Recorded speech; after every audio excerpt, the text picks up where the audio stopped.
Wait, if there's a time, right? Yes, yes.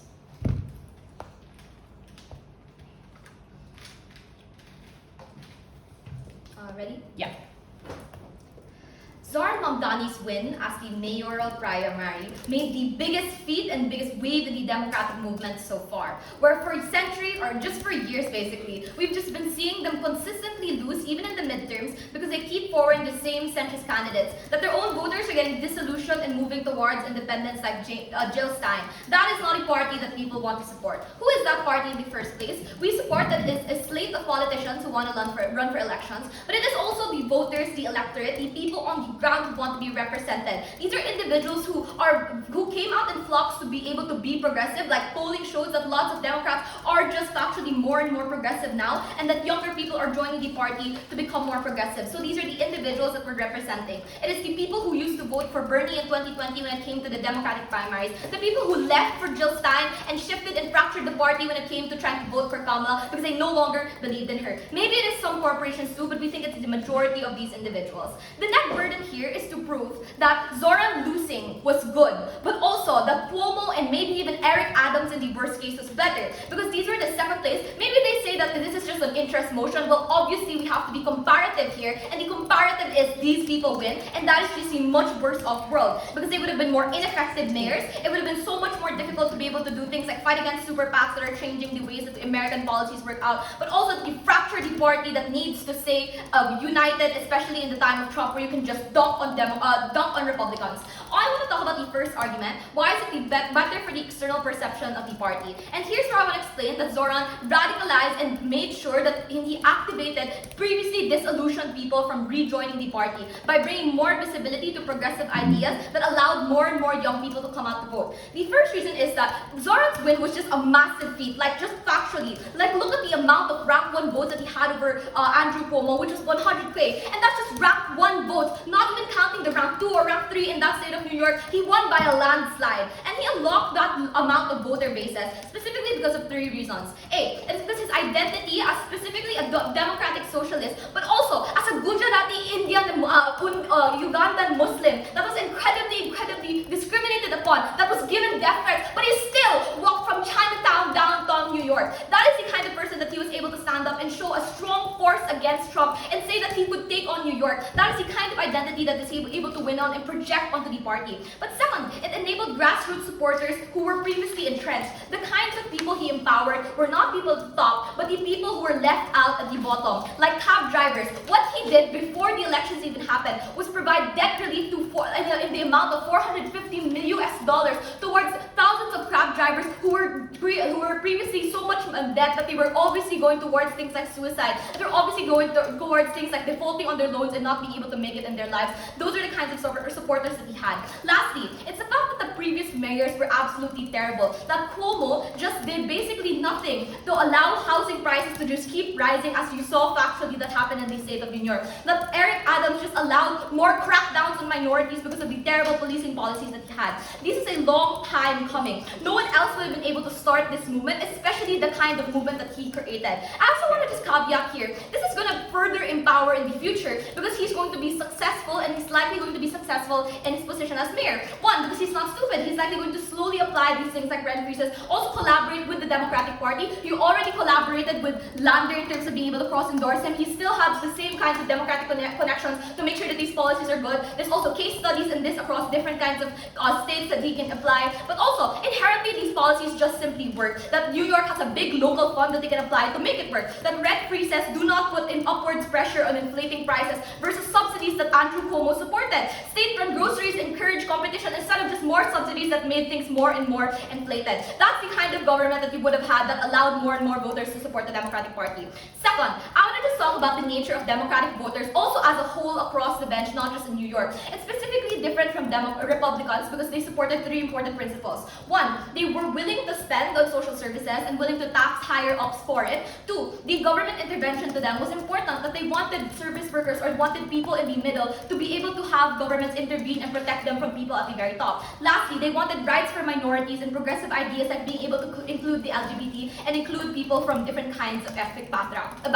That is why Obamacare and Medicaid, even if Trump is proposing to cut down on it, that people, and even the Republican Party has to continuously say we won't cut down on Medicare because people loved it, because people love social services, and that is exactly the kinds of social services that Zohran is promoting and making the image of the Democratic Party, that these are people who are willing to spend on you. That's incredibly popular for shifting the image of the Democratic Party to doing nothing, to being someone who's willing to be on your side, versus the centrist people that you got, that Cuomo has literally nothing to stand for, who hasn't even been to a mosque in 10 years, who has sexual harassment cases. This is the person that Negative has to defend. And even in the worst case, you even have Eric Adams, who would have maybe won against Cuomo if he hadn't had such a good platform, because he had so much crackdowns on terms of minorities. All of these just make sure that it is so horrible for people in New York and people across the board to see these individuals winning. Lastly, it's corporations and super PACs when it comes to funding. And here's what I want to make it clear. The political alignment of corporations is the same as how voters are. They likely won't swing back and forth. So that's why Trump is still funded by things like MAGA, even if he has different stances now. But also, it's not the fact that these corporations directly fund them because of their abhorrence to the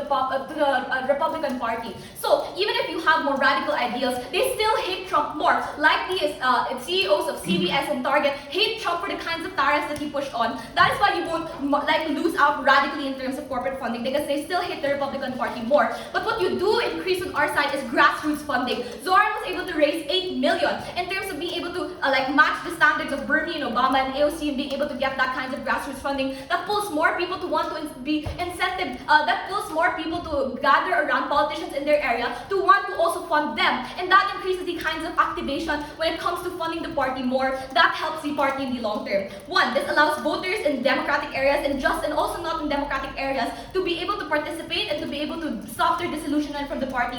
Second, it helps Republican backlash be challenged because it shows that Democratic policies can win and do help people. And lastly, it creates an overtone window within the party, because maybe you don't like Zohran, but now maybe Pete Buttigieg looks better, so you still have more votes for the party overall.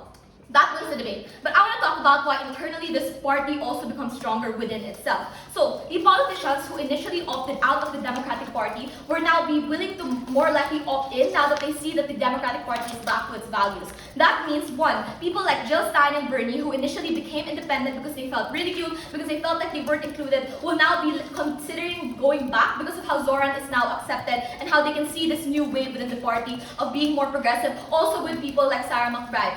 Secondly, this means that you have this moderate centrist ideas within the party, because Zohran already wants to collaborate with the Democratic Party. Look at his cross-endorsement with Nander. It is contingent on him being able to further engage on the party to expand those kinds of ideas, especially when it comes to the New York electorate. You have more ideas, and that is better, because you diversify the kinds of policies that the platform has. Because lastly, it gives the platform of the Democratic Party a pivot strategy. If centrism doesn't work, we also know that we have progressives that we can put on our slate to make sure that we can win the next elections. And the problem is centrism hasn't been working, because one, Kamala lost, who is the clearest example of centrism. In the midterms too, all the candidates that were supporting her and running on the same platform lost on centrism too. Secondly, that they abandoned minorities in the process, that radical supporters will try to now fracture. That's how Trump won lots of people in the Rust Belt. That's how he won young black men, because they felt alienated by the party. But when a Gujarati Muslim is the face of the party, or maybe not the face, but just a significant amount, it means that you have so much more support.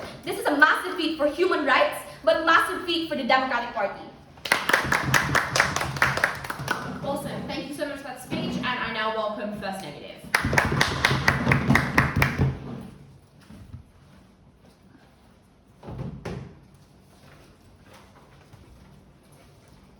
Gypsy, do you mind if I use something on the table? Yes, but not straight down. Sorry, I'm just gonna, sorry.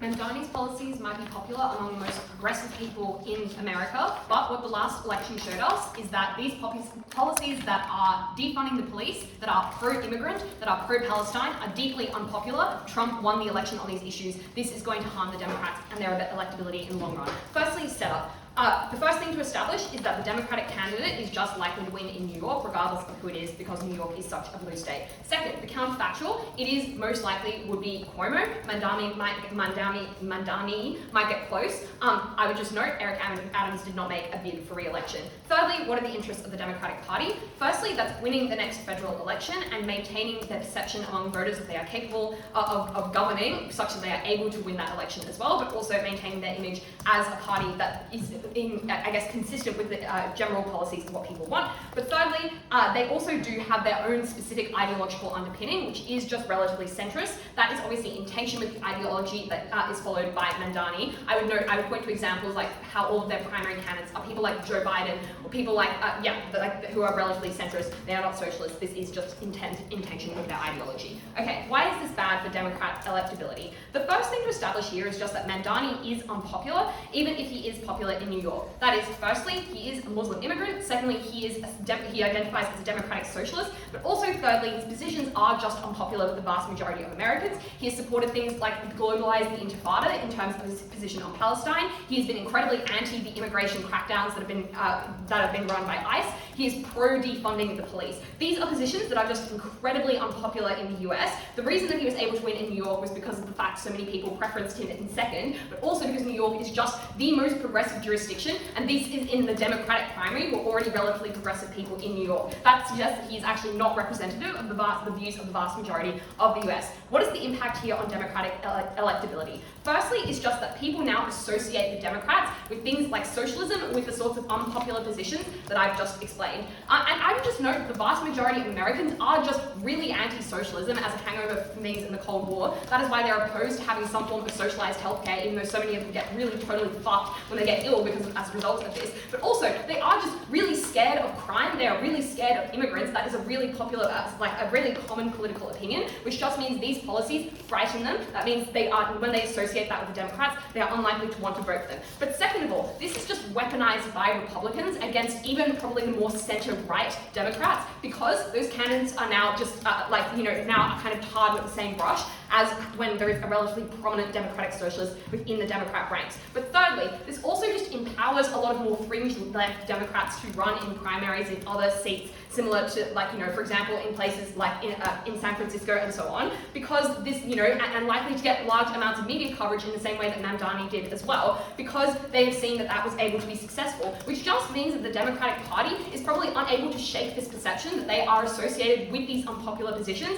outside of New York, even though, because there are significantly more candidates that are running on the same things there. Who are the voters that you lose here? I think it's probably the centrists, who generally don't like Trump because of his nature, they don't like him as a person, but also, they might oppose his attitude to democracy and those sorts of things. But they also probably just hate things like socialism, and they also hold relatively centrist standards on they want policing, and that sort of thing.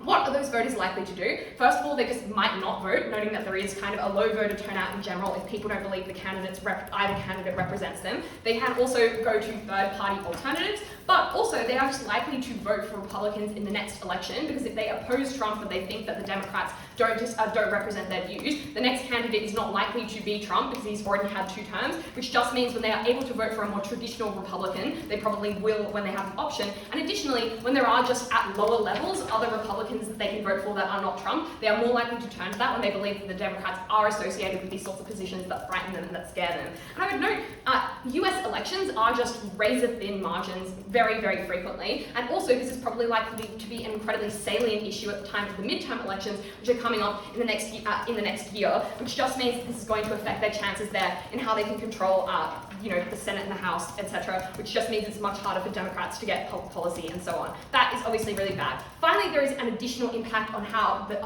the future Democratic primary for the federal election. And the problem here is that Democrats typically face with their primaries is that it is quite hard for them to coalesce around a specific candidate, as we saw in the division between Bernie and Hillary in the 2016 election, and because there is no clear Democratic candidate going into this election, because there are, Kamala and Joe Biden are obviously no longer options.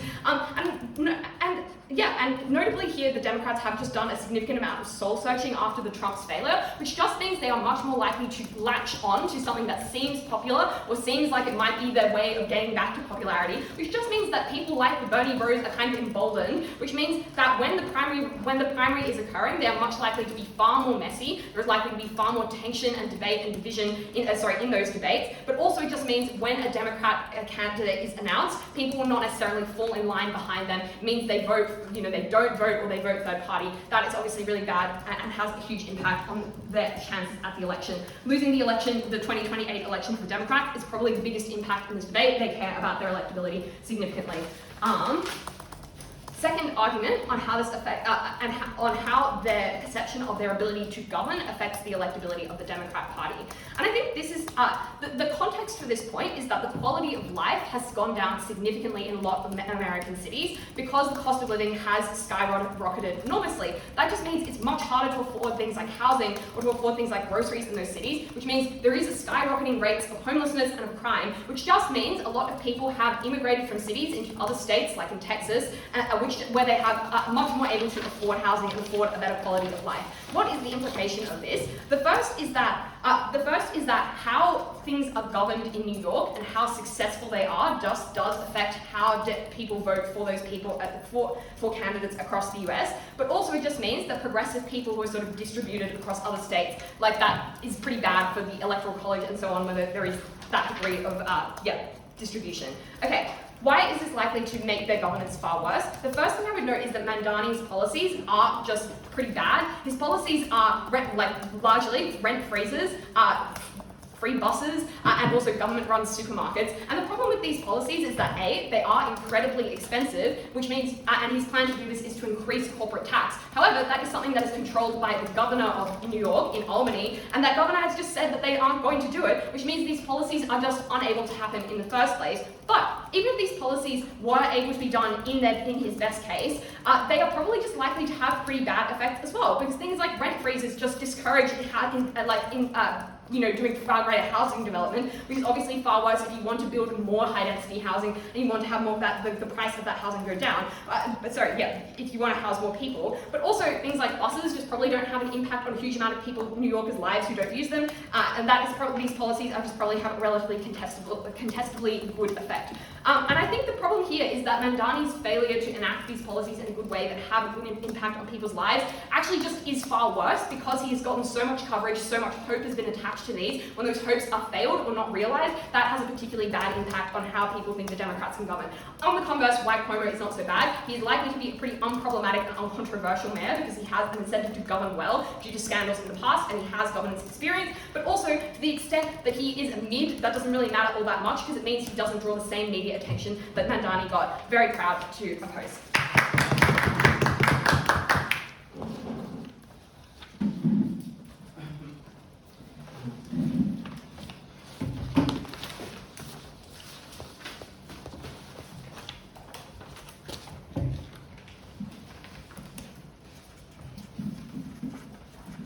All good? Yeah. Nice. What Negative gets wrong is that they're solving a problem that only exists on their side. The point is, disillusionment is already existing within the vast bulk of the Democratic Party, whereas its biggest growing voter base are oftentimes religious minorities and young individuals who tend to be more liberal than the center-left, more Michael Bloomberg-like Democrats. What this means is that they have a case that caters to very, very old people and an unsustainable voter base. They have no means of being able to solve the disillusionment that many people have that force them to vote even further left to candidates like Jill Stein and Biden and Bernie Sanders, and it also made it considerably harder for them to cement the voter base that is the most willing to campaign for them. The first thing that I want to ask is, what is convincing to the average reasonable American? Because if they say that this is about winning elections in the future, then I point out that it's far more likely under our comparative. What I'd note is that Trump won by picking very, very sensitive and important issues, and then consequently picking easy to understand solutions that are at the very least easy to sell. No jobs? Let's send people back across the border. There's high inflation? Let's cut things like US aid. What that suggests is that the messaging that is attached to policies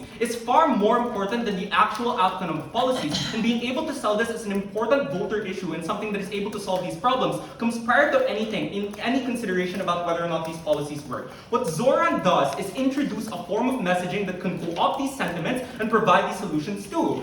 There's incredibly high rent. Let's propose rent freezes. Groceries are too expensive. Let's propose supermarkets. Their claim is to say this won't work. What I'd explain is that there are many instances why this would work. Like, first of all, rent freezes work within New York because there's no land left to develop. Supermarkets that are mandated by the government create competition, and it makes it far easier for them to be able to create more sustainable groceries for the average individual. And they can't just claim that in the vast majority of instances these things will fail, when specifically in the United States, they have a large degree of federalist autonomy because they live in a state that is relatively non-interventionist from the central government and have a lot of funds to work with. What I noticed that since particularly New York is rich and has a great degree of agency because it is a very, very democratic backed state, and oftentimes that also pressures governors to act in very, very good ways, or at the very least create compromises with Mamdani, means that to some extent you have to believe that these policies will be enacted. So the counterfactual is that the Democratic Party will stay with esoteric and complex policy like Biden's Inflation Reduction Act, which I agree is probably a very, very good policy that attempts to cater to the center, but has already been proven to fail in terms of how easy it is to sell it to the majority, even if it did curb COVID-19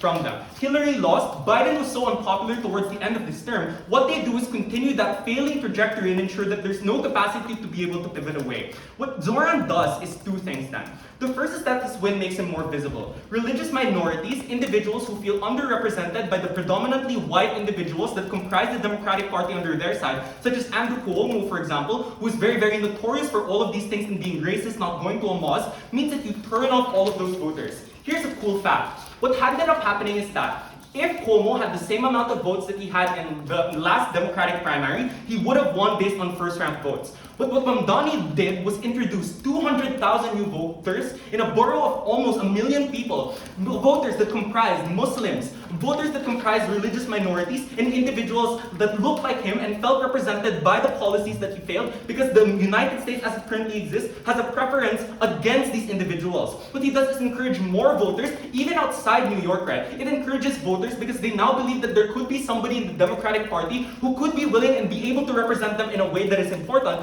and is able to galvanize all of these voters that wouldn't have been voted and would have been too disillusioned under their comparator. On extent, why is this a preferably better voter bloc to cater to, i.e. young people, religious minorities, and the very, very far left individuals, as opposed to what you have under their side? One, it's on sustainability. Maybe you have to weigh this based on extents, right? What you have under their side is that the predominant amount of center-left voters are oftentimes white individuals who've already flipped to Trump, who already have very, very low beliefs in whether or not the Democratic Party is able to fulfill a lot of their interests, and therefore it's considerably hard to get them. Secondly, they're also old, which means that they're likely to die in the next few cycles. And there's been a growing trend of liberalism, and the greatest growing factor of voters that exist for the Democratic movement are young individuals and immigrants. What that means is that even on a consideration of which voter we should cater to, it is far better to cater to the sorts of voters that would have been spiked off by Mandani. Secondly, let's talk about backlash, because now they say, well, Trump will backlash on the Democratic Party. The first question I'll ask is this a meaningful tipping point?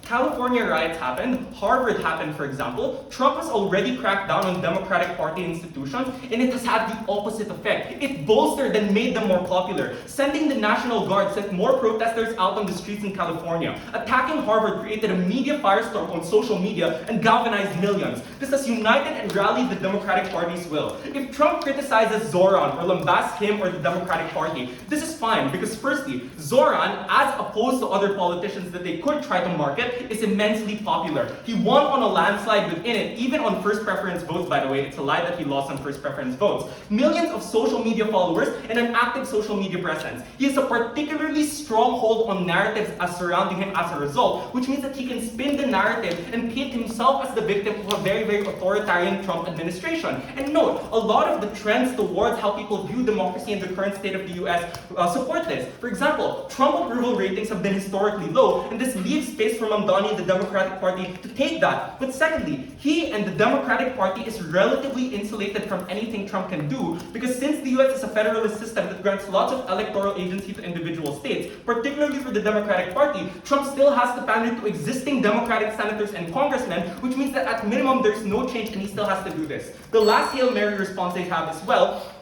are Republican users and Republican actors who utilize this in bad ways, even towards the center-left politicians that we talk about. The first thing that I'd want to note is that this is unclear. Why is this the case? Oftentimes there are divisions within the Democratic Party. In the same way that you have Trumpist Republicans and you have non-Trumpist Republicans, there can still be a level of diversity within these instances. And secondly, they've already built a lot of relationships within their own communities, already built a lot of relationships within their own individuals and have proven themselves. So it's unlikely why governors like Tim Walz are going to lose the election because they say they're going to adopt socialist policy. What we explain is that Americans are sick of being able to live in poor conditions and high taxes, and specifically the option to pivot to these policies in the instances where it is exclusive and the instances where it is good are massive bargaining chips for the movement in order to be able to do so. So if you don't believe that it convinces the Americans under their side, you at least have to believe that you unlock a much larger voter base that is more willing to canvass for you, more willing to be loud on social media, more willing to exert political and social media pressure and scrutiny on the Republican government, even if you don't believe that the Democratic Party will do so, and also set up a candidate perhaps in the future in the form of which Zohran Mamdani is able to enter that.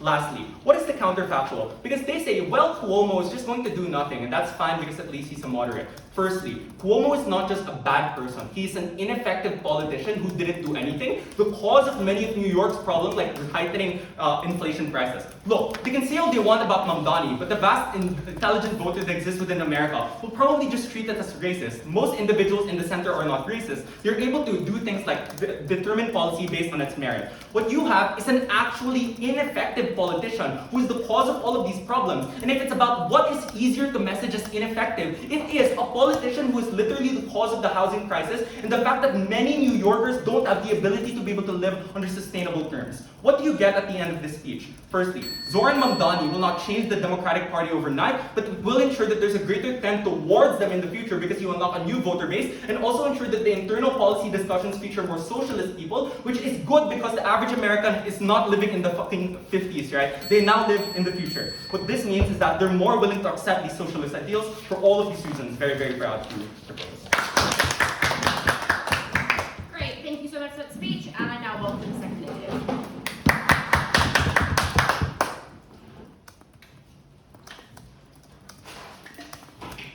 Oh, Niamh.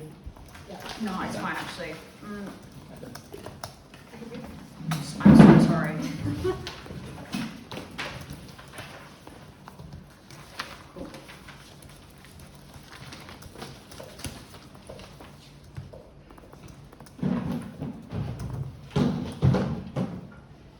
Unfortunately, the average American is not a New York City Democratic primary voter. This team does not explain why the average American is deeply scared of what has happened in New York and why they don't associate that with the Democratic Party going forwards. Two things in the speech. First, Imran Ilmam is just likely to govern poorly and the impacts of that, and secondly, other impacts on electability. Let's talk firstly about governance. This team makes two claims to suggest that Mandani is going to be a good mayor of New York. The first is that he's likely to apply his policies slowly and in a way that is not disruptive.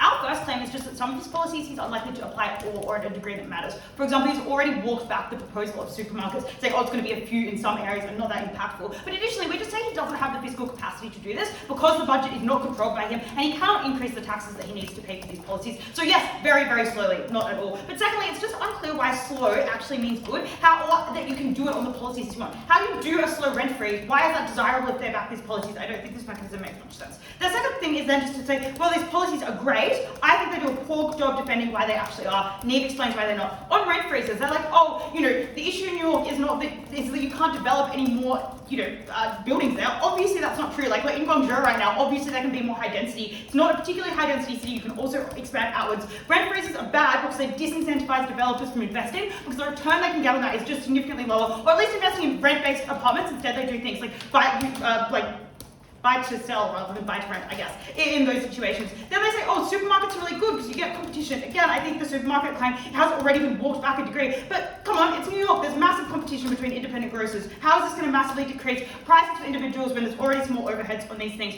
Finally, on buses, they don't even try and defend this. It just seems silly that you would make buses free for all New Yorkers when many New Yorkers are wealthy enough and able to pay for that, and it seems good that they can, so we can do subsidies for people who are disadvantaged. These policies are so expensive. They're not things that are going to meaningfully decrease the price of living, or the cost of living, and they don't explain why they would. I think one kind of clever claim here is to say that Cuomo's policies or subsidies would be worse. Firstly, it is unclear if Cuomo would do these policies or that these are policies that he stands for. But secondly, they are just better policies. Like subsidies to people in need is a legitimate policy that does not, for example, necessarily lead to the issues that it does. Maybe leads to slight inflation in housing to some degree, but also it allows us to get greater supply, which actually helps fix the housing crisis. Maybe we get free buses for those in need, but not for all people. It's much more reasonable and less radical than that policy. But I think the final thing is, even if you think Cuomo governs less, worse, like lives for New Yorkers is worse under Cuomo, I think that's still a win for us, and that's because Mamdani is built as a change candidate, so the expectations of him are fucking sky high. Everyone expects their life to be revolutionized by this new policy platform, and the amount of critique and scrutiny he is likely to be under is so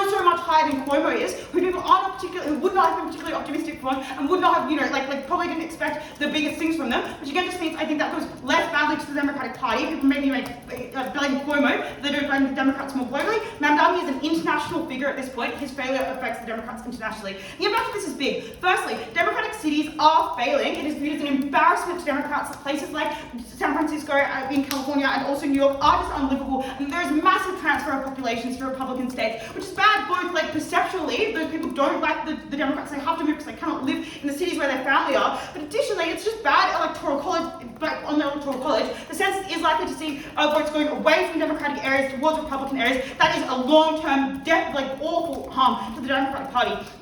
But secondly, it does just bring attention to Democratic failure.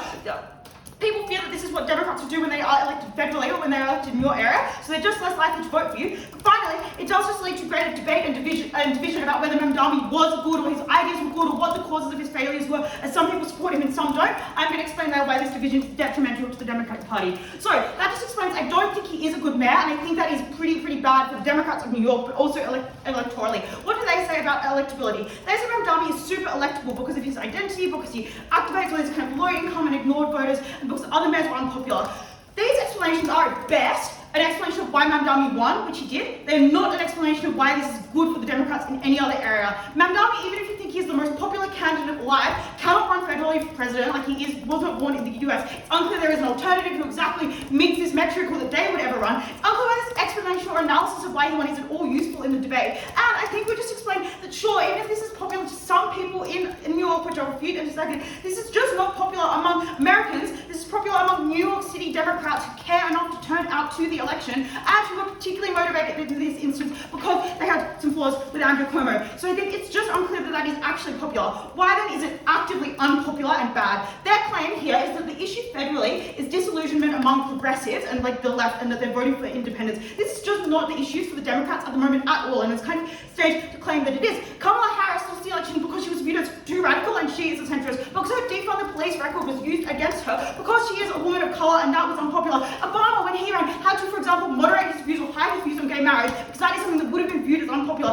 America is an incredibly conservative place. They elected Donald Trump. It's unclear that what people want or what is causing the issues is disillusionment among the left. We're not seeing massive independent movements, as I suggest. Maybe some are stepping over, but that just makes sense, because if you care about immigration, if you care about, for example, inclusion and the democratic values that you point to, you're always going to vote for the Democrats because the Republicans are fucking evil. And so it's just unclear. A couple might not vote. They might find it really hard in to turn up the poll, but the overwhelming majority continue to vote for you, particularly those that are very democratic, probably live in quite democratic areas. It's unclear their votes are all meaning to you, which is what we explain is that the real issue in these situations are the centre, that the voters who are losing to the Republicans, who think immigrants are stealing their jobs, who are sad that manufacturing has gone to China, who think the identity politics and trans issues are going to worsen their lives and their children's lives, and this group is deeply scared of Mandani and what he means for the Democratic Party, and it worsens those issues. And that's because these people are just racist. They don't view his identity as a plus. They think he is he's a Muslim man, right? He's a Muslim immigrant, and they associate that with people that they don't like. They hate and perceive him to be an identity politics candidate who people vote for based on diversity. They view him as a socialist. He is a self-proclaimed socialist, and I think that is still a term that carries massive amounts of taboo in the US and is able to be held against him. But he also just has positions that are incredibly unpopular, saying that he, for example, supports anti-Intifada, saying that he historically would defund the police, which many Americans, including particularly low-income Americans and even immigrants, often dislike because it decreases their security. The impact of this is massive. The Democrats should win the next presidential election. God hope that they do, because Trump is awful, but the Republicans are not going to run Trump again, which means that if the Republicans are able to frame frame the election surrounding Democratic failures and the radicalism of the Democrats, they have a chance, and that would be really bad. I think instead it is far better for someone like Poirier to run, who is undramatic, who is low profile, and for the Democrats to continue going in the way that they are, and making the election about Trump and the Republicans' failures. This makes the election about Mandani and his failures. Secondly, though, this does lead to division. And after us to frame this as a benefit, being like, oh, diverse polity, Overton window shifting, I don't think this is a benefit at all. It is true that Democrats are currently soul-searching about why they lost and what direction they should go in, and having a diverse array of directions pursued is bad. It leads to really, really messy primaries. It leads to candidates picking each other apart on the primary stage, asking difficult questions that pull up their backstory, which just means they do worse in general elections. But as well, it just decreases their image as a cohesive party. It means voters are confused about what they're voting for. They fear they're voting for the far left, even if in their state it is not that.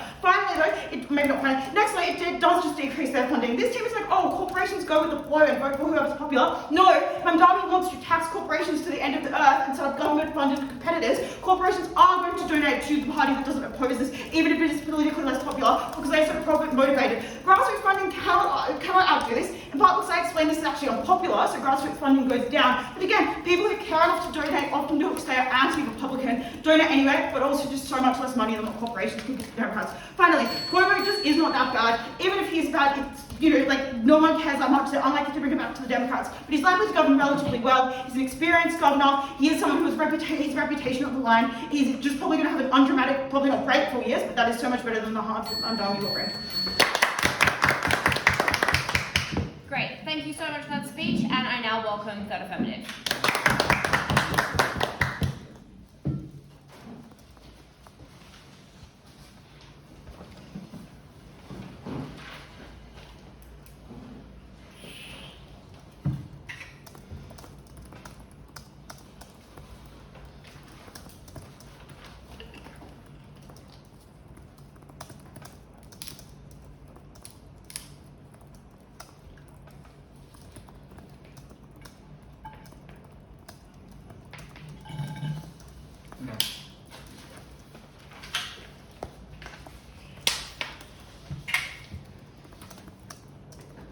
I'll start my speech in 3, 2. What Mamdani did was bring back the identity of what the Democratic Party stood for. What he did was separate themselves from Republicans, because they're right. Maybe after Trump, they're more likely to be more centrist. The question, therefore, is whether or not voters will vote for the Democratic Party, who is also centrist, or the Republican Party, who is also centrist. Everything that they explain as to why Americans are more likely tend towards conservatism, why they're more likely to buy into the free market, believe in the police, all point to them voting in for the Republican Party regardless. What you need, therefore, is a separate identity, an identity that you can differentiate yourself with, and a voter base that you can constantly rely on, that you never betray into the future. First question of this debate: does the electorate actually like Mandani? The first claim that they have is that Americans dislike anti-socialism and leftism. The first thing I want to note is I think New York is a fairly good depiction of the demographics voter issues. Not only one, but they have a lot of businesses and investors, they're literally a financial hub in the first place, that expresses some level and form of conservatism that exists with the interest there. But secondly, they're very ethnically diverse that assess a broad majority of people across different states. But 3, that it's also many disadvantaged people who currently live in New York, which I want to note is a fair illustration of what people across different perspectives and across different demographics still particularly want to look like. Like, not only is this probably the richest place in the world, but also is it probably one of the largest populations within the New York State city in the first place. Secondly, we flip this. We explain to you, in fact, why it's growing in comparison to what they explain. Youth demographics show that more progressivism is growing in time. Many voters with more progressive ideals were pulled in by this election in the first place, which only really happened incapacitating the Democratic Party in being able to access more votes. But 3, that Trump's absolute destruction through MAGAism in fact changed people's views. There's no explanation as to why people did not believe and be disillusioned by Trump and therefore want to vote more towards the other side. Secondly, maybe you believe it's true. Let's be charitable. They somewhat like these policies. There's a fair amount of very centrist people and also very progressive ones. What we explain is the problem why this 1v1 balls to the wall that the Dems would have against them would flip purple states and get the support that they claim. What we explain to you from first is that the difference with the Democratic Party is the identity by which they stand for, which is probably the strongest reason why politicians win on identity politics in the first place. It's testing whether or not you believe in the ideals that the Democratic Party has specifically stood for. What are these reasons? 3 things. 1, it's that they're most willing to spend. Look at everyone in the past, even the most quote-unquote centrist ones, which we claim is not true. It's student debt forgiveness that Biden did, was extremely controversial, but he did it because it stood for what the Democratic Party wanted. It was Obamacare, Medicaid, the Green New Deal, which are probably the most spending that the government has comparatively done, even in comparison to Republican states. Secondly, that they're more willing to intervene in these instances, doing things like control freezes, doing things like actually participating in more rent, in more tax incentives or tax redistribution, or even things like taxing corporations even more and not doing things like expanding the PPB that Trump wants to do. What we explained to you, thirdly, is that they're also more willing to stand up for the minority of individuals, often individuals who are not appealed to by the centrist ideal, precisely because they aren't in the majority in the first place. You don't care about people in the Rust Belt. Most of the time, you didn't appeal to them in the first place. Trump was specifically the one that was different. What we explain is why this Democratic Party was the only one prior who had the experience and ability to actually tend to these people. What this is that as you lose all of these people who would have otherwise supported you, as you trend further down centrism, because you no longer stand for these ideals, which is what people pit this against in the first place. Secondly, even if you didn't believe this is true, Republicans do exactly what they want. They don't defund the police, in fact, they fund them more. They let things be, they allow the free market to happen. They allow for businesses to proliferate, which if they explain is the necessary benefit that individuals want, I'm unclear as to why they wouldn't just vote for the Republican Party, which clearly seems to be doing these things better regardless. This is why Kamala lost the election. This is why Biden only barely won this election, and why all of his tenure and all of his perspectives and all of his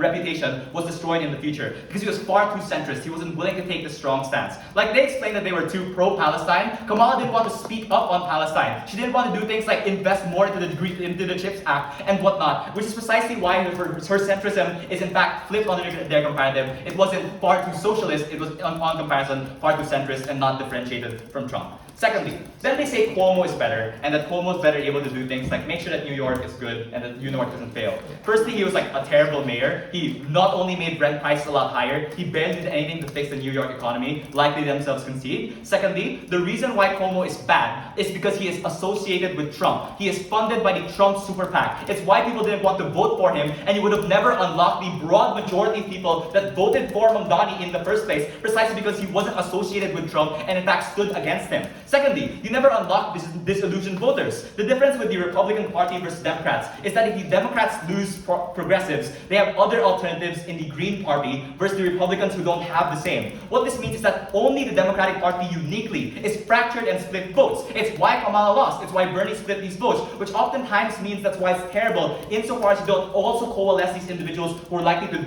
throw and vote for different parties or even independents. But secondly, if you do fail now, the problem is that Cuomo himself is what's going to destroy the Democratic Party. The people don't believe that the Democratic Party can do anything in the richest place in the US, that with all the resources, with all the tenure that he's had, that he couldn't do anything in standing up against Trump. But lastly, it's standing against Trump and all of his policies. Things like ICE have been terrible for individuals, which is precisely why they wanted to stand and vote for someone who directly stood against Trump. People who wanted to do things like control rent or stand against corporations that Trump has been actively funding or doing things like giving tax breaks and incentives for, which is why they wanted to vote for Mandani in the first place. You needed this person because he was the only figure who clearly stood against the person that most people disliked.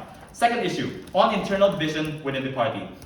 What they explain uniquely is that people are going to divide themselves. They obviously can't choose one or the other candidate. What this means is that they're likely to be just told radical, be weaponized by Republicans, and not get a lot of votes. Firstly, their frame is self-defeating. They explain that Zohran Mamdani is less radical right now, which means he's more willing to make concessions. He's more willing to do things like roll back maybe some form of rent control that might be politically unsavvy and whatnot. That means that two things. One, not only does it cause less internal division in the party, because at the very least they're allowed and able to do things like slowly skew towards more progressive policies, but two, that he's strategically able to play the identity game and he isn't doing this stupidly. He isn't destroying the identity because he knows precisely the impact that he has, especially in New York City. If rent control fails, if it's never passed in the first place, what he knows is that if it's unsuccessful, he loses a lot of capacity for the movement. This flips the argument that he divides it. In fact, he emboldens a lot more diversity within the movement. Often people who want to side with Bernie, who want to side with Jill Stein, are the ones who return into these areas or the ones who return because of their beliefs. But secondly, they say Republicans weaponize this. We clearly explained to you that they also weaponize Kamala's soft stance. It's unclear the metric as to why they're more likely to weaponize or how the impact is going to be changed. But secondly, strategy. They do it anyways. And what this means is that it's forced the Democratic Party into less and less appeal, specifically through centrism, which is the strategy as to why they're not able to differentiate themselves from the existing Democratic Party and why they're so weak comparatively right now. What we explain is why you need to separate yourself. You will only trend more towards the Republican Party having more votes, having more power, and more sway over what you can run, and that itself is terrible. Lastly, it's worse if Cuomo fails. People are dissatisfied. You move away. It reflects badly on the DP that itself also destroys the internal incentives for them to want to run within this slate.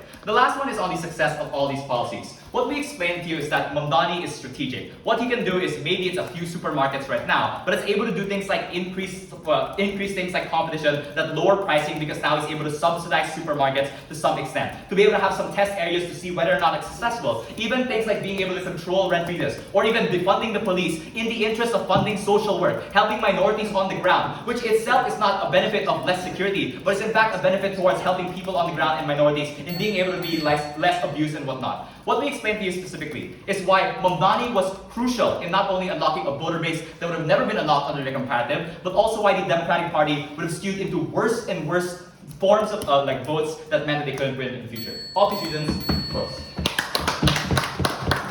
Great, thanks so much. To conclude this pathetic portion, I welcome the native.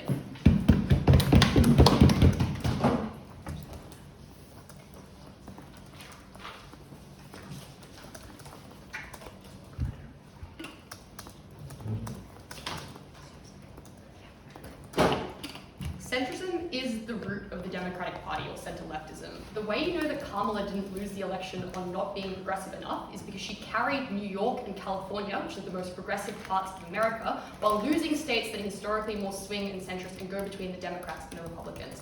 Democrats have won elections with candidates like Obama and Biden, who were centrist, I think, by their own reasoning, and they would likely continue to win them as well. The reason why people like Kamala and Clinton didn't win is, in Kamala's case, she only became the nominee in July, so 4 months before the election, and in Clinton's case, had a bunch of scandals and was also, in both of their cases, a woman, and also in Kamala's case, a black woman, both characteristics that would likely be weaponized against Mamdani as well. Minorities are minorities for a reason. Yes, there are a lot of Muslims in New York who are attracted to Mamdani and who came out to vote in that circumstance, but New York was likely to be blue regardless of whether those people came out to vote. And in a country that has an electoral college, the margins in these states do not matter as long as you win them, and they make no claims in this debate that the Democrats would alternatively lose these blue strongholds that have literally never voted for Republicans as long as I've been alive, and they make no claims even that the Democrats would lose the general election for mayor in November as well, alternatively, probably because New York is just such a blue and Democratic stronghold. What we point out is there are also a lot of Jewish people in New York who are also a minority, who are deeply uncomfortable with the pro-Palestine stance and Mamdani's support of phrases like localize the intifada, which they find uncomfortable for better or for worse. And they don't explain why these are the people that exist elsewhere in America, as opposed to the more centrist Americans that we identify are carrying progressive heartlands right now, and also carrying carrying a democratic elections in the future. This speech is going to be messy, so I apologize for that. But I'm going to deal with some initial miscellaneous claims that we get from Affirmative, and then I'm just going to talk about electability for a really long time. Firstly, they say that this is good because it allows the Democrats to change their messaging to pander to young people in the future, so it's a good reset for them. I think this doesn't make sense particularly as a claim. Firstly, Generation Z are becoming more conservative than the millennials before them. This is because of the rise of a lot of things like conservative podcasts and also just technology in general that means people fall down alt-right pipelines more easily as in the past. The tale that the new generation is going to change the world is as old as time. It was said for our parents' generation, and look at them now. I don't think this is meaningfully the change the Democrats need to happen. The second thing they say is, well, if people are centre either way, and the Democrats and the Republicans are both centre, they'll vote the Republicans, so we should really care about the progressives alternatively. I think this claim is a little bit bizarre. The claim that we make is not that the Democrats and the Republicans in their final form or initial form are the same party, but they are centre-left and centre-right parties in their typical form. And what this means is very important, because people can be genuinely centrist and still disagree with centre-right parties. So, for example, a centre-left opinion often supports giving foreign aid to a country like Ukraine, or foreign aid in general, whereas the right opposes that amount of spending and think it should be focused in America. The claim that we make here is that centre-left is equally close to left and centre-right, which means that when given the opportunity between a candidate that they equally hate, can be equally well courted by a Republican Party that moves more towards the centre after Trump, and specifically in the absence of the never-Trump rhetoric that has previously been used very strongly in the past, are much more likely to switch to the Republican. The alternative is keeping your candidate in the centre-left. Yes, it is perhaps true that they have some third-party alternatives, but any candidate who thinks that these values values of LGBT rights and healthcare are important, obviously understand the rhetoric that voting for a third-party candidate is the easiest way to make sure you don't get those protections by essentially giving a free vote to Republican. So in the vast majority of circumstances, it makes much more sense for people who are in the left to support the person closest to them, as opposed to voting for an alternative third-party candidate or for a right candidate. The final kind of, now I'm just going to talk about electability a little more. I think the really important thing in this debate is they suggest that, you have a current set of voters that are disillusioned. I don't think they prove why these voters were the problem that you lost the election, aside from waving to the fact that Democrats lost the election, which is not enough analysis, and we give you several other reasons to believe they lose the election alternatively. But what they just really ignore in this debate is that they alternatively create disillusionment, and we explain this disillusionment means that even if the Democrats choose to run a centrist candidate at the next election, that centrist candidate has a harder chance of winning because of the narrative that the Democratic Party in general is more like Mandani and is influenced by the policies that he is likely to create. They don't explain that the average American is as progressive as voters in New York City are, and notably, yes, he wins the first preference thing in the primary in New York City, but even in a Democratic primary in the most progressive city in America, he doesn't even win half the votes. That's why you had the subsequent rounds tally. So you should believe that even then, he's not the primary preference of even most of the left-wing people in New York City. The average American is less progressive than people who live on city. A, they're less diverse. B, they're less educated, which typically corresponds to being less politically progressive. C, they're less likely to be immigrants, so they don't have all the same values that they talk to you about really caring about them. But finally, we explained from first speaker that Americans have a particular perspective on socialism as a result of being brought up in the Cold War and in the shadow of Cold War, where they associate socialism with evilness. And so the fact that these things are often weaponized as examples of socialism, and that Mamdani self-identifies as a socialist, are things that are particularly uncharitable to them as well. The intuition that you should have here is that Bernie Sanders did run in 2 primaries for the Democratic election and lost both of them quite clearly, and was criticized by the establishment as well quite strongly in a way that made the average progressive person to a center-left person not support them, even though it was a 2-horse race in many instances between Bernie and Biden, because the average Democrat substantially does prefer that center-left policy platform enough that they would not vote necessarily in the same way for an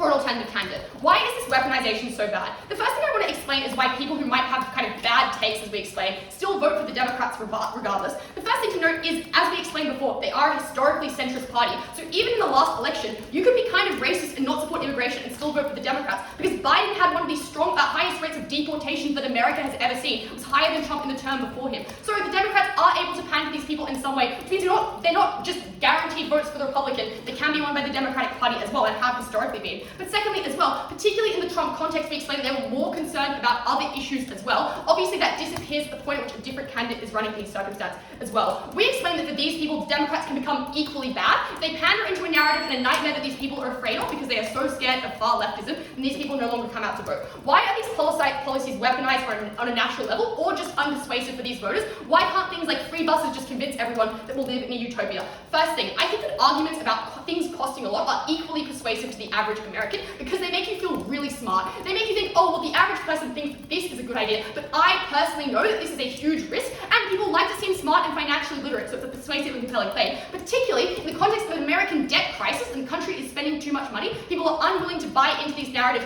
These things, they cost a lot. It's a huge narrative against doing any progressive policies in the first place as well. Secondly, we explained the Overton window in America is just pretty narrow, or not necessarily towards the left, so people aren't likely to buy into these. But thirdly, I think now Republican claims about what the Democrats support just don't require misinformation, which is establishment media is against Mamdani. If you read any of the New York Times coverage prior to this election, it is extremely negative. They endorsed candidates that generally people that were not particularly popular because they hated him so much, which means the richest Democrats right now, who do things like donate to the party its candidates, are just unlikely to buy in, or likely to feel that the Democrats have a messy policy platform they're unwilling to support, or they don't want to risk on a national level. Therefore, you lose out on those donations, and Gypsy also explains why you lose out on corporate donations. So even if you want to be able to campaign to the same degree, you cannot, because you lack the capacity that you had beforehand as well. We also explained racism is persuasive to these people. Trump does not win if not. I think the average American does find these things a little bit uncomfortable, especially when they are white. But finally, we also just explained that the average American already thinks city Democrats are too progressive, and this is a harm on the progressive party. If you look at discourse about homelessness in San Francisco, you see that people think the Democrats have absolutely fucked it up. And the narrative that Republicans spins that they could do that to the rest of America is really important. And I think this is particularly bad, because they want to claim Mandani takes some time to put in his policy campaign, but of course Mandani for the first day is likely to be criticized about crime in New York City being relatively high, because now he's the socialist mayor who's overseeing it all as well. So I think this harms all Democrats, right? Because it suggests that this is the policy platform that they accept, they endorse within their party, and that distrust will come to the rest of America. The impacts of this are very important, because it means it's not just constrained to New York City. Yes, it is the case that people are unlikely to like him there. But if he does badly there, people also perceive that as a risk the Democrats have everywhere else as well. Centrists are not losing the Democrats. Centrists are the most important votes for the Democrats. They lose them under their side of the house. Proud to oppose. Great, thank you so much for that speech. I now welcome Neg reply.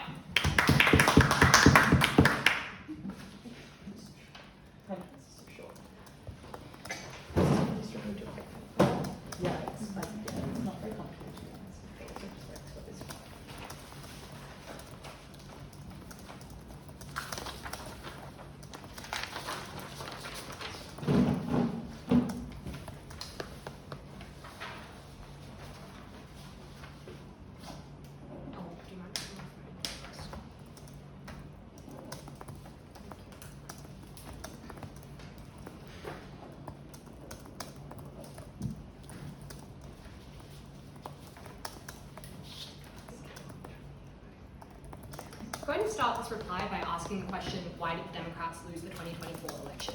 Probably because it was Trump weaponizing things like identity politics, like trans issues, like fear of immigrants taking your jobs, and like fear of crime and riots, things that he has run on for years. Those are the sorts of things that people actively fear, that they feel are proximate to their lives, and that is what made them go out and vote. Additionally, things like Kamala, obviously being, parachuted in at the last minute, but also the fact that she is a woman, that she's a person of color, that she did have a record on being, defunding the police. Those are the sorts of things that were weaponized against her. I think that these reasons suggest that anything that Mamdani stands for is just something that is going to be weaponized against the next Democratic candidate. It means that Democratic candidate is going to be far, far weaker. Where we agree that winning that election is critically important. This is debate winning in itself.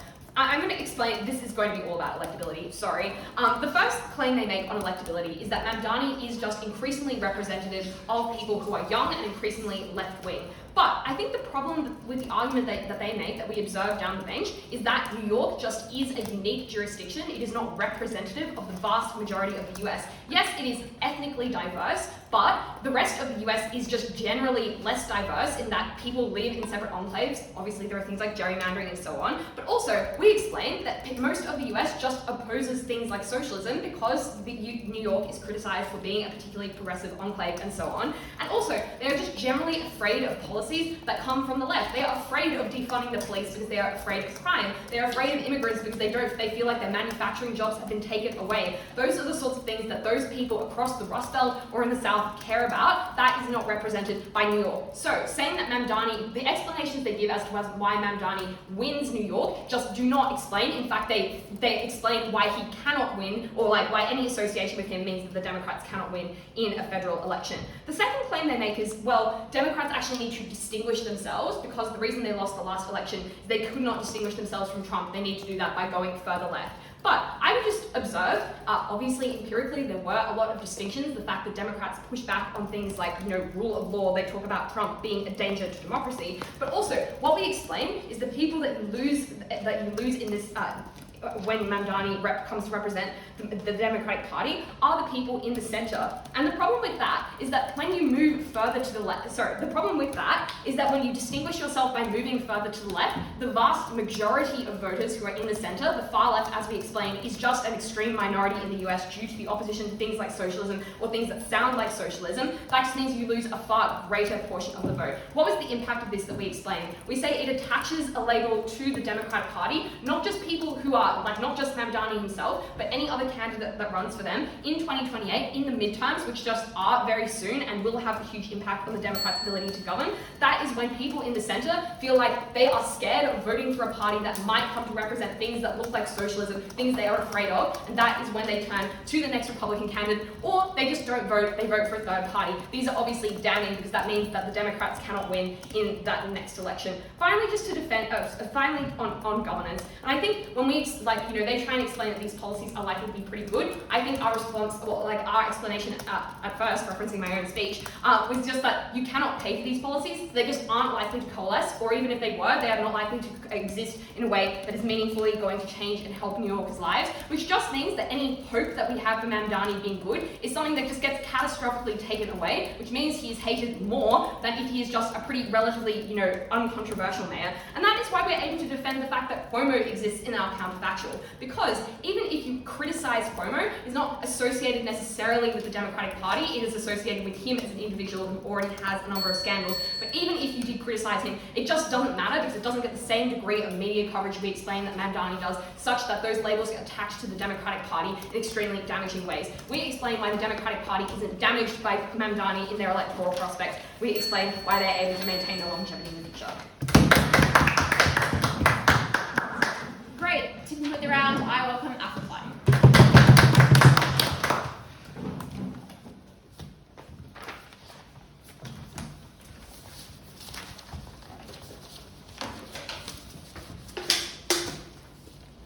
So I don't know what Super PAC is funding the side of negative, but it looks like a lot of the things that they're pushing for is just the same thing as the Republican Party.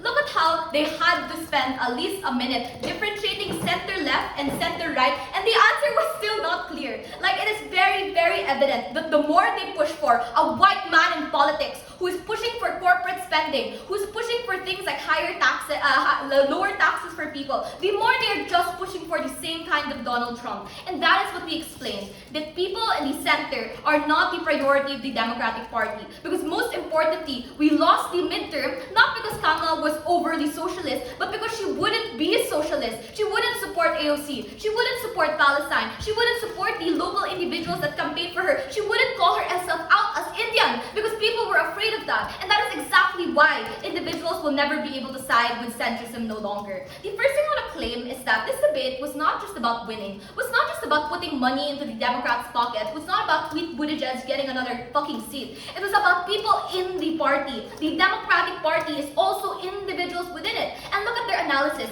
The average American is racist. The average American doesn't like immigration. Exactly. That's the average American. That's not the average Democrat. The average Democrat, we explained, hates the fact that Trump is now cracking down on immigration, hates the fact that he's now cracking down on Harvard, and wants more progressive policies. Like, polling has showed this through the support of AOC, through the support of Sarah McBride, through their own concession, by the way. If they say that the Democratic Party will have to latch onto this guy because he's so popular, it's exactly why Democrats love him. It proves exactly why people and members of the Democratic Party, the electorate, love him. And that's already a win for us, because we explain why people on the ground will fight for him, and why people on the ground, and the emotion was, by the way, the interest of the Democratic Party. So it's not for corporations. We prove why it's still the interest of those members, and that wins by a large margin because they themselves appeal to it. It's not a centrist party that these individuals are, but more and more it's growing progressive. So obviously their analysis of like some Jewish individuals supporting Israel, or some, more importantly, people the alt-right, obviously doesn't apply to this. It is not a centrist party because more and more people are galvanizing around this individual. Like, the reason why people criticize Kamala for not supporting Palestine, and that's why they went to Jill Stein. It's this kind of disillusionment was important because one, it's just the massive amount of people we fulfill the burden, but secondly, it's the people who are willing to who do give you grassroots funding. Because on either side, maybe a corporation flips to you or what because you don't want to support their corporate spending, but it's these grassroots supporters who would have given you their money, who would have been out there canvassing for you, and you lose all those people because those centrist voters don't want to get off their fucking assets. I want to then talk about why you win more stuff on our side. Their counterfactual that they had to defend was FOMO, and here's where I want to make the debate very clear. Zohran is still alive on their side, so he was still able to bring popularity to the election. So it doesn't mean that he just fades into the abyss and no one criticizes FOMO. They're always going to be comparing the two, comparing the potential of both of them, which means that you still have popularity attached to the criticism of FOMO. But most importantly, look at all the reasons as to why people are scared of diversity. Like the fact that if you are Muslim, you might lose. The fact that you're socialism, you might lose. Biden was neither, but he still lost. And the problem here is they don't explain what we explain, which is socialism and all these identities are already attacked by the Republican Party to Democrats. What you do, at least on our side, is create action and messaging. By using the same strategy as Trump, by being able to form messaging that we also have rent freezes, we also have actions to give to people people, because what people hated the most was Sleepy Joe and not his identity. Lastly, the fact that their counterfactual was Cuomo still attracts a lot of attention. So if New York fails on their side, they will always compare it to Zohran. But most importantly, if they contradict themselves, if Zohran will pull back, then that already explains why he's willing to manifest good things within the party, because he's willing to work with people on the ground, willing to do things like help individuals and also bargain with establishment Democrats. Also, buses in New York City are important because people are poor. Not everyone in New York City is rich. The subways are important, and that is exactly the messaging that he forwards us. And that's the most important thing, that you invigorate voter bases, but also too, we fulfill the first burden of the motion, which is you fight for the interests of the Democratic Party, and that party is not corporate, it is people. Thanks everyone for the round. But for the break, I love the hair clips. Oh, by the way, they're so cute. I actually thought it was cigarettes. They Like are. they-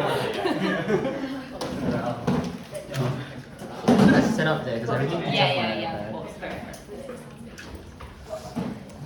Ali, I think you judged Cara